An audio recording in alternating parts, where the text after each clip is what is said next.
एक लड़का हर दिन अकेले बैठे बैठे अपनी बीती हुई चीज़ के बारे में बार बार सोच के परेशान होता था। अगर इसको कोई इंसान कुछ गलत बोल देता था तो ये लड़का ये इंसान के बारे में हमेशा सोचने लगता था। यही सब छोटी मोटी चीज़ को सोच के ये लड़का अपनी ज़िंदगी से परेशान हो गया था।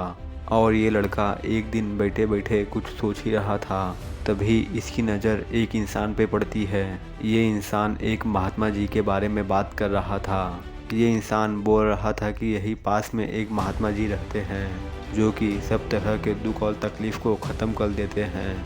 और ये बात कैसे ही ये लड़के को पता चलती है तो ये लड़का तुरंत ये महात्मा जी के पास चले जाता है। वो कैसे ही महात्मा जी के पास पहुंचता है तो ये महात्मा जी ये लड़के को बोलते हैं, बताइए आपको क्या तकलीफ़ है। तो ये लड़का अपनी सब तकलीफ़ ये महात्मा जी को बता देता है। फिर महात्मा जी कुछ सोचने के बाद ये लड़के को एक हल्का पत्थर दे देते हैं और ये लड़के को बोलते हैं, तुम ये पत्थर को उठा सकते हो कि नहीं। तो ये लड़का थोड़ा घमंड में आके बोलता है, महात्मा जी मैं ये पत्थर को उठा के फेंक भी सकता हूँ। फिर महात्मा जी बोलते हैं, फेंकने की बात नहीं है, तुमको बस ये पत्थर अपने हाथ में पकड़ के खड़े होना है।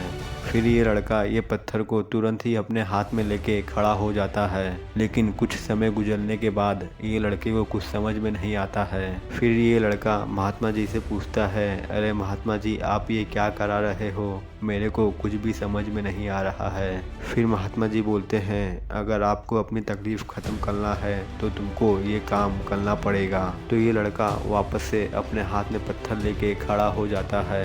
लेकिन 2 घंटा गुजरने के बाद ये लड़के के हाथों में दर्द होने लगता है।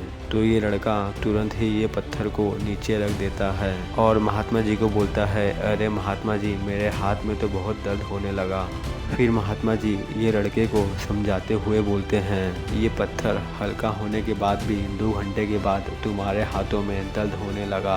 और इसी तरह हमारी तकलीफ़ भी ज़्यादा बड़ी नहीं होती है, लेकिन कब हम इसके बारे में बार बार सोचते हैं तो ये चीज़ हमें कुछ ज़्यादा ही बड़ी लगने लगती है। लेकिन असलियत में ऐसा होता नहीं है। तो इसीलिए हमें अपनी बीती हुई चीज़ के बारे में बार बार नहीं सोचना चाहिए।